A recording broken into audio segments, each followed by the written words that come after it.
বালু এই আপাতদৃষ্টিতে সহজলভ্য এবং সাধারণ উপাদানটি হল আধুনিক বিশ্বের অন্যতম মূল্যবান ও বহুল ব্যবহৃত পণ্য।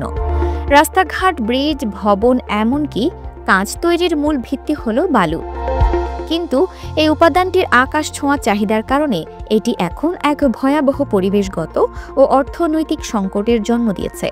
বালু বর্তমানে বিশ্বের সবচেয়ে বেশি চোরাচালান হওয়া পণ্যের একটিতে পরিণত হয়েছে।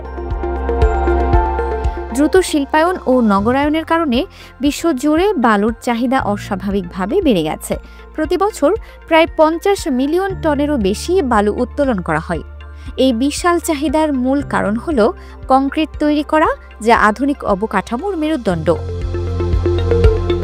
মরুভূমির বালু খুব বেশি সূক্ষ্ম হওয়ায় তা নির্মাণ কাজের উপযোগী নয়। তাই নির্মাণ শিল্পের জন্য প্রয়োজন হয় নদী, উপকূল বা সমুদ্রের অপেক্ষাকৃত মোটা বালি। এই সীমাবদ্ধতাও অবৈধ বাণিজ্যের একটি বড় কারণ। যেহেতু নদী, উপকূল এবং সমুদ্র সৈকত থেকে অপরিকল্পিতভাবে বালু উত্তোলন করা হয়, তাই এটি পরিবেশের জন্য মারাত্মক হুমকি। এই অবৈধ উত্তোলনই বালুকে চোরাচালানের পণ্যে পরিণত করেছে। অবৈধ বালু উত্তোলনের ফলে নদীপথ পরিবর্তন হচ্ছে, নদীর তীর ভাঙছে এবং উপকূলীয় বাস্তুতন্ত্র ধ্বংস হচ্ছে। বাংলাদেশের মতো নদীমাতৃক দেশে এটি নদী ভাঙন ও ভূমিধসের প্রধান কারণগুলোর মধ্যে অন্যতম।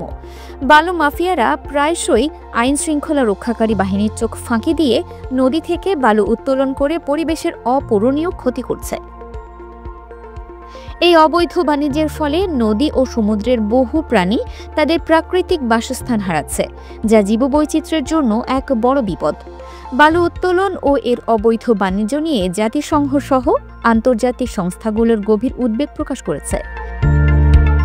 এটিকে আর সাধারণ পণ্য হিসেবে দেখার কোনো সুযোগ নেই, বরং এটি একটি কৌশলগত প্রাকৃতিক সম্পদ। এখনই কঠোর আইন প্রয়োগ এবং টেকসই উত্তোলনের নীতি গ্রহণ না করলে এই সাদা সোনা আমাদের পরিবেশের জন্য এক বড় বিপর্যয় ডেকে আনবে। Multimedia desk, Dinajpur TV.